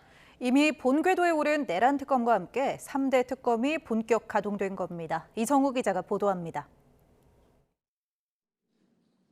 김건희 특검과 최상병 특검이 서울 광화문과 서초동 사무실에 각각 현판을 내걸었습니다. 지난달 12일 임명된 뒤 준비기간 20일을 꽉 채우고 본격 수사에 돌입한 겁니다. 민중기 김건희 특검은 여러 논란을 의식한 듯 모든 수사는 지나치거나 기울어지지 않게 진행할 것이라고 강조했습니다. 모든 수사는 지나치거나 기울어지지 않게 진행하겠습니다. 김건희 특검은 특검보 4명과 파견검사 40여 명으로 구성됐고 수사 기간은 2차례 연장을 포함해 150일입니다. 도이치모터스와 삼부토건 주가 조작 의혹, 공천 개입과 양평고속도로 특혜 의혹 등 공식 수사 대상만 16개에 이릅니다. 이명현 최상병 특검도 현판식을 열고 실체적 진실을 밝히는 데 최선을 다하겠다고 약속했습니다. 손직해병 특검은 철저하게 실체적 진실을 규명하기 위해서 최선을 다하겠습니다. 최상병 특검은 특검보 4명에 파견검사는 20명으로 수사 기간은 내란 김건희 특검보다 30일 적은 120일입니다. 윤석열 전 대통령 2차 소환 조사를 앞두고 있는 내란 특검은 물론 김건희 특검과 최상병 특검도 본격 가동에 들어가면서 3특검 체제가 본궤도에 올랐습니다. YTN 이성우입니다. 한덕수 전 국무총리를 비롯한 윤석열 정부 국무위원들이 내란 특검에 소환됐습니다. 오는 5일 윤석열 전 대통령 2차 소환 조사를 앞두고 혐의를 다지기 위해 국무회의 참석자들과 대통령실 관계자를 줄 소환할 것이라는 관측입니다. 박기현 기자입니다. 내란 특검에 소환된 한덕수 전 국무총리. 쏟아지는 취재진의 질문에 아무런 말 없이 특검 사무실로 향했습니다. 국무회의 사후 문건 작성 폐기 의혹 대해서 한 말씀 부탁드리겠습니다. 오늘 어떤 부분 소명하실 건가요? 내란 특검은 한 전 총리가 윤 전 대통령의 계엄 선포를 저지하려 했다는 경찰에서 한 진술의 신빙성을 검증하는 데 주력하고 있습니다. 한 전 총리는 지난해 12월 밤 윤 전 대통령의 호출을 받고 대통령실로 가 계엄 선포 사실을 처음 알았고 여러 파장을 우려해 만류했다고 주장해 왔습니다. 내란 특검은 비상계엄 선포 이후 새로운 계엄 선포문이 작성됐다 폐기된 가정도 추궁하고 있습니다. 한 전 총리는 계엄 이후 새롭게 작성된 계엄 선포문에 서명했지만 며칠 뒤 사후 문건이 만들어진 게 알려지면 문제가 될 수 있다며 강희구 전 대통령실 부속실장에게 폐기를 지시한 혐의를 받고 있습니다. 계엄 관련 문건을 사전에 보지 못했다는 한 전 총리의 주장과 달리 대통령실 CCTV에는 한 전 총리가 계엄 문건을 직접 열람하는 장면도 있는 것으로 전해졌습니다. 내란 특검은 한 전 총리가 경찰 수사 단계에서 이뤄진 출국 금지 상태도 유지되고 있다고 확인했습니다. 안덕근 산자부 장관과 유상임 과기부 장관도 소환됐는데 두 사람 모두 계엄 선포 직전 국무회의에는 참석하지 않았습니다. 장관님, 그때 당시에 국무회의 참석하셨을까요? 아니요, 못했어요. 안 했는데 근데 오늘 특검 왜 출석하시는 건가요? 참고인으로 불러서 그냥 가는 겁니다. 내란 특검은 안 장관과 유 장관을 상대로 계엄 선포 직전 국무회의에 참석하지 않은 배경을 물으면서 국무위원 권한이나 의무, 역할을 중심으로 살펴본 것으로 알려졌습니다. YTN 박기현입니다. 김건희 여사 관련 의혹을 수사하고 있는 민중기 특별검사팀이 김 여사를 출국 금지한 것으로 알려졌습니다. 도이치모터스 주가 조작 의혹과 공천 개입 의혹 등에 대한 동시다발적인 수사가 본격화할 것으로 보입니다. 이만수 기자가 보도합니다. 현판식을 열고 본격 수사에 착수한 김건희 특검팀의 수사 대상은 특검법에 이름을 올린 것만 16개에 달합니다. 도이치모터스 삼부토건 주가 조작 의혹, 명태균 씨를 고리로 한 공천 개입 의혹에 건진법사 청탁 의혹까지 포함됐습니다. 김건희 특검팀은 여기에 전국 경찰서에서 명태균 씨 관련 자료를 모두 넘겨받기로 했습니다. 홍준표 전 대구시장 여론조사비 대납 의혹, 국민의힘 조은희 의원 공천 개입 의혹 등이 대상입니다. 특검팀은 광범위한 수사를 위해 역할도 나누기로 했습니다. 특검보 4명이 각각 2개에서 3개 팀을 운영하겠다는 겁니다.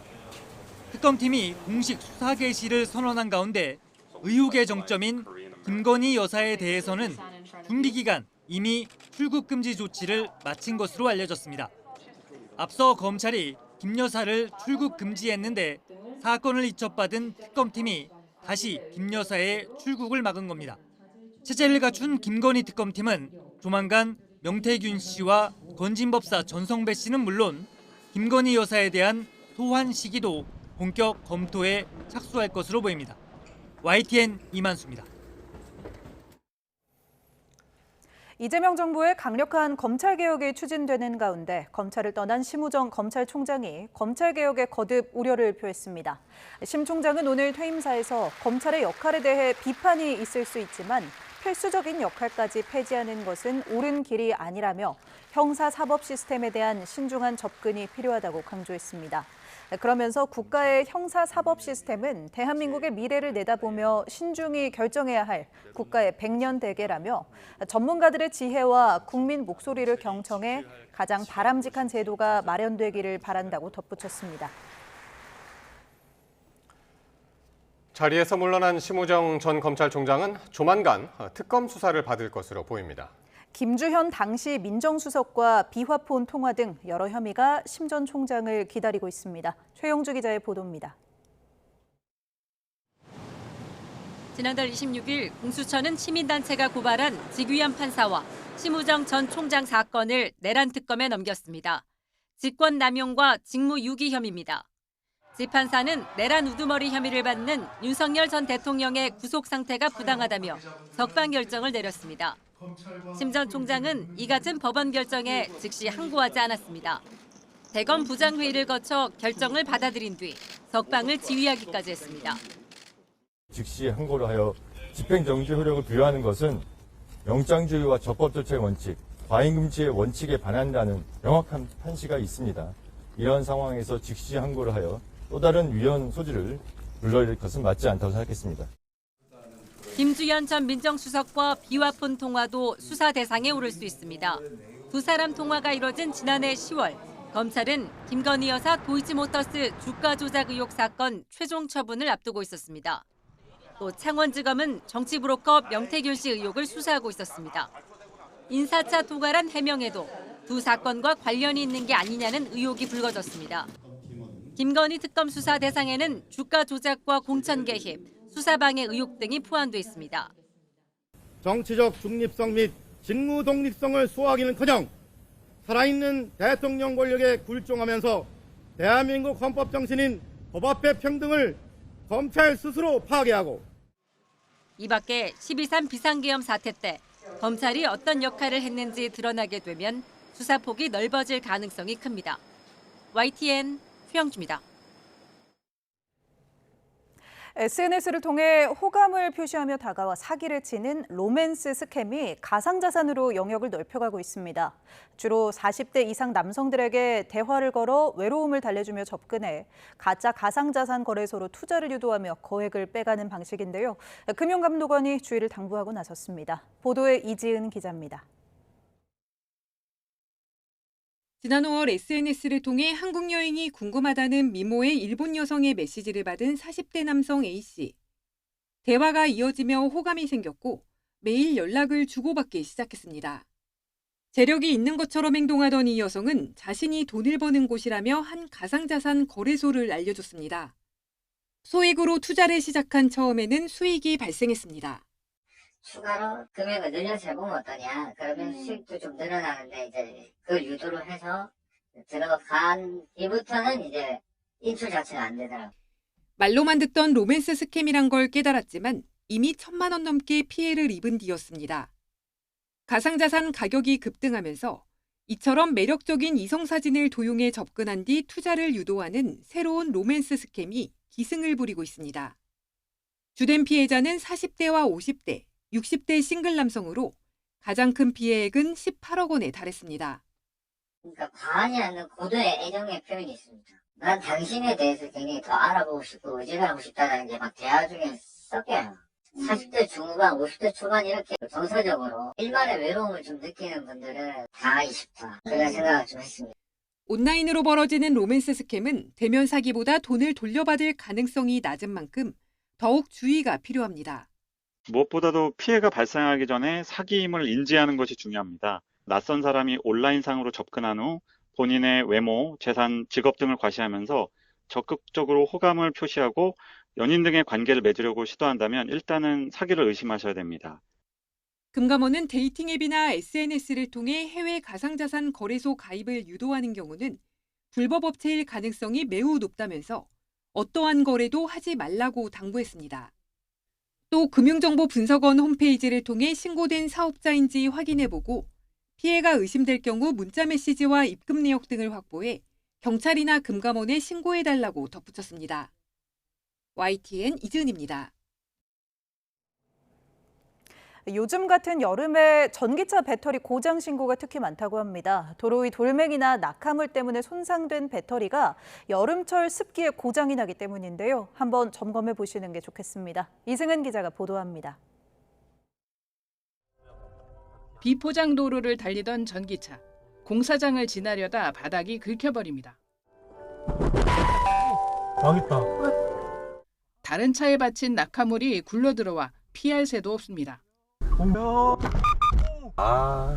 튀어나온 배수로 덮개에 부딪혀 짐이 와르르 쏟아져 내립니다. 이렇게 도로 위 돌출물과 부딪힌 전기차 배터리 바닥입니다. 긁히거나 덮개가 찢어졌습니다. 삼성화재 교통안전문화연구소가 최근 3년간 전기차 배터리 손상 사고 405건을 분석한 결과 다른 차와 부딪힌 경우는 9% 정도에 불과했고 91% 이상이 이런 단독 사고였습니다. 또 이 단독 사고는 돌멩이나 낙하물, 과속 방지턱이나 경계석, 배수구 덮개 등에 부딪힌 경우가 91% 이상이었습니다. 차종을 보면 배터리가 외부에 노출된 화물차가 59.5%를 차지했고 높이가 낮은 세단형 승용차가 취약했습니다. 배터리 손상 사고 신고가 들어온 계절은 여름이 30%로 가장 많았습니다. 또 일주일 이상이 지난 뒤 고장을 신고하는 경우가 4분의 1에 이르렀습니다. 충격에 손상된 배터리가 나중에 습기를 만나며 문제가 발생하는 겁니다. 여름철에 어떤 강우량이 증가하고 또 습도가 증가하고 그리고 실내외 기온 차이에서 안에 습기가 차게 되는 그런 원인으로 인해서 발생하는 것이라고 추정이 되고 있습니다. 연구소는 배터리 부위에 큰 충격을 받은 적이 있는 경우 빠른 시일 안에 점검을 받을 것을 권고했습니다. 또 전기차 제작사는 무상 점검 서비스를 확대할 필요가 있다고 강조했습니다. YTN 이승은입니다. 미국 트럼프 대통령이 마음에 안 들어한다던 콜로라도주 의사당의 초상화가 결국 교체됐습니다. 그림은 바뀌었지만 현직 대통령의 초상화를 둘러싼 논란은 여전한데요. 이승훈 기자가 보도합니다. 폭염의 예외가 아닌 미국인데 거기에 마음의 더위 추가로 말 그대로 가장 핫한 곳입니다. 대통령의 초상화 때문입니다. 5년 넘게 자리 지키던 트럼프의 초상화입니다. 세라 보드먼이란 꽤 유명한 영국 화가의 작품인데 지난 3월 트럼프 대통령은 SNS에서 이 그림이 자신을 일부러 왜곡했다고 비난했습니다. 그러자 다음 날 주의회는 철거를 결정했고 또 그 바로 다음 날부턴 비어있는 벽이 찾아온 관광객을 대신 맞았습니다. It is definitely not distasteful as the president says. I feel like it's a pretty egotistical point of view to think this is purposefully ugly. I know I will often look at selfies and pictures that other people take of me and groan, literally groan out loud, thinking, "Oh, do I really look like that?" 대초상화는 미국 화가 바네사 호라부에나의 작품인데 백악관이 기증한 겁니다. 트럼프는 탁월한 재능을 가진 화가와 콜로라도 주민께 고맙다는 말을 역시 SNS에 올렸습니다. 다만 논란의 규모치곤 찾아오는 사람이 적다는 보도도 있고 또 곧 대통령의 사진을 주지사 사진으로 대체할 거라 바뀐 초상화는 역대 최단명 기록을 세울 거란 얘기도 있습니다. 궁금할까요? 더하면 대통령이 그렇게 싫어한 그 그림, 대통령의 소속당 공화당이 $10,000 넘게 모아 그리게 하고 걸었습니다. YTN 이승훈입니다. 호주 멜버른 공항에서 승객 탑승 도중 화물칸에서 뱀이 발견돼 여객기 출발이 2시간 가까이 지연되는 소동이 벌어졌습니다. 현재 시각으로 지난 1일 멜버른 공항을 떠나 브리즈번으로 가는 호주 국내선 VA337편이 출발을 앞두고 화물칸에서 뱀이 발견됐습니다. 발견된 뱀은 60cm 길이의 초록나무 뱀으로 다행히 독이 없는 뱀이었지만 뱀을 잡고 화물을 다시 싣는 과정 등으로 여객기가 2시간 지연 운행되는 등 승객들이 큰 불편을 겪었습니다.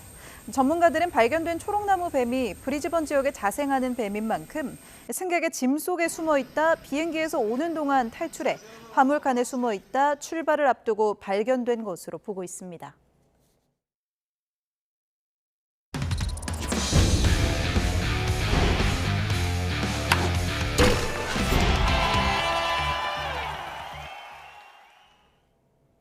프로야구 롯데 외국인 투수 알렉 감보아가 시속 158km의 강속구를 앞세우며 6이닝 무실점의 호투를 펼쳐 팀 승리를 이끌었습니다. 감보아의 눈부신 역투 속에 롯데는 전준우의 결승 2점 홈런 등을 묶어 LG를 5대2로 꺾고 2위 LG를 한 경기 차로 바짝 추격했습니다. KBO 리그 왼손 투수 사상 가장 빠른 공을 던진 감보아는 6이닝 동안 삼진 6개를 잡아내며 시즌 6승째를 거뒀습니다. 최근 부진에 빠진 삼성은 득점 기회마다 어이없는 주루사를 반복하며 두산의 5대0 완패를 당해 최근 10경기에서 2승 8패를 기록했습니다. 3회에는 3루 주자 류지혁이 포수 견제구에 잡혀 아웃당했고 6회에도 구자욱이 오버런을 범하면서 2루에서 태그아웃당했습니다. 최근 부진했던 두산 선발 어비는 6회 원아웃까지 삼성 타선을 무실점으로 막아내면서 승리 투수가 됐습니다. 폭염 속에도 구름 관중이 찾아오고 있는 프로야구가 역대 최초로 전반기 700만 관중을 돌파했습니다. 이일 전국 5개 구장에 7만 6천여 명의 관중이 입장하면서 올 시즌 프로야구는 총 관중 수 700만 7천 명을 넘어섰습니다. 지난해 487경기 만에 700만 관중을 넘어섰던 프로야구는 올 시즌 82경기나 빠른 405경기째에 700만 관중을 돌파하며 역대 최소 경기 신기록을 세웠습니다. 최근 불붙은 타격감을 선보이며 주목을 한몸에 받는 프로야구 선수가 있는데요. 키움의 송성문이 그 주인공입니다. 메이저리그 진출 가능성도 흘러나오는데 송성문 본인도 미묘한 심경의 변화를 나타냈습니다. 양시찬 기자가 만나봤습니다. 속이 뻥 뚫리는 홈런포에 상대의 허를 찌르는 도루까지 지난 주말 키움이 삼성을 상대로 3연승을 거둔 중심에는 송성문이 있었습니다. 3경기에서 홈런포 4개를 가동하며 8타점을 쓸어 담았고 알토란 같은 도루도 2개 곁들였습니다. 무엇보다 미국 메이저리그 스카우트 4명이 보는 앞에서 확실한 눈도장을 찍으면서 빅리그 진출 가능성까지 구체적으로 거론되는 상황. 시즌 초 아직 실력이 부족하다며 한사코 손사래를 쳤던 송성문인데 최근 입장이 조금 바뀌었습니다. 빅리그에 먼저 진출한 전 동료 김하성의 조언이 영향을 미쳤습니다. 도전할 수 있을 때 해보는 게 좋을 것 같다. 그래도 좀 그런 얘기를 해줘가지고 제가 도전할 수 있는 상황이나 그런 상황이 되면 굳이 마다할 필요는 없겠다라는. 타율 3할 4푼에 타점 104개를 기록한 지난해부터 리그에서 두각을 나타낸 송성문은 올 시즌도 안타와 홈런, 타점 등 타격 전 지표에서 리그 최상급 활약을 이어가고 있습니다. 여기에 내야 전 포지션이 가능한 수비와 연속도루 성공 신기록을 쓰고 있는 주루까지 공, 수, 주, 3박자를 다 갖춘 몇 안 되는 선수로 평가받습니다. 빅리그 스카우트들이 송성문을 예사롭지 않게 바라보는 이유입니다. 관심을 받는다는 것 자체만으로도 정말 저에게는 상상하지도 못했던 일들이고 뿌듯하고 약간 그런 마음도 큰 것 같고.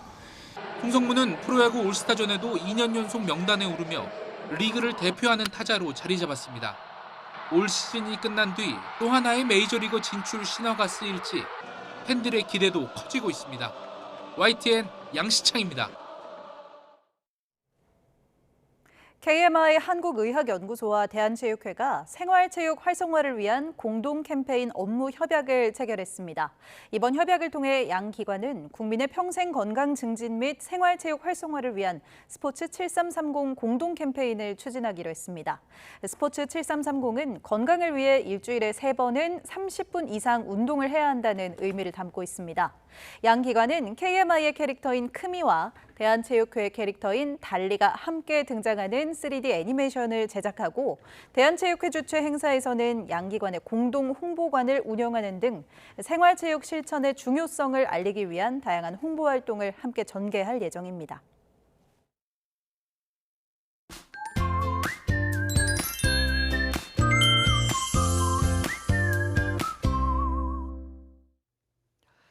푹푹 찌는 듯한 더위가 계속되고 있습니다. 낮더위가 밤더위로, 밤더위가 다시 낮더위로 이어지고 있는데요. 대부분 지역에 폭염특보가 발효 중인 가운데 오늘 밤 사이에도 서울 기온이 25도 이상을 유지하는 등 열대야가 나타나는 곳이 많겠고 강릉은 초열대야 수준을 보이겠습니다. 한낮에는 서울 기온이 32도, 대전 34도, 광주 33도, 대구 36도까지 오르는 등 오늘만큼 날이 덥겠습니다. 밤낮 없는 더위에 건강 잃지 않도록 수분 섭취 충분히 해주시기 바랍니다. 하늘에는 대체로 구름만 많다가 점차 맑아지겠습니다. 다만 경기 북부와 영서 북부에는 아침까지 빗방울이 조금 떨어지겠고 충청 이남 서해안과 남해안에는 오전까지 안개가 매우 짙게 끼겠습니다. 또 낮 동안 전국에서 자외선이 무척 강하겠습니다. 더위와 함께 자외선에도 주의해 주시기 바랍니다. 찜통 더위가 계속되는 가운데 당분간 대체로 별다른 비 소식이 없지만 대기가 불안정해지면서 소나기가 내릴 가능성이 있겠고 경기 북부와 영서 북부에는 휴일쯤 비가 내릴 전망입니다. 날씨 정보였습니다. 수요일 뉴스나이트 마칩니다. 시청해주신 여러분 고맙습니다.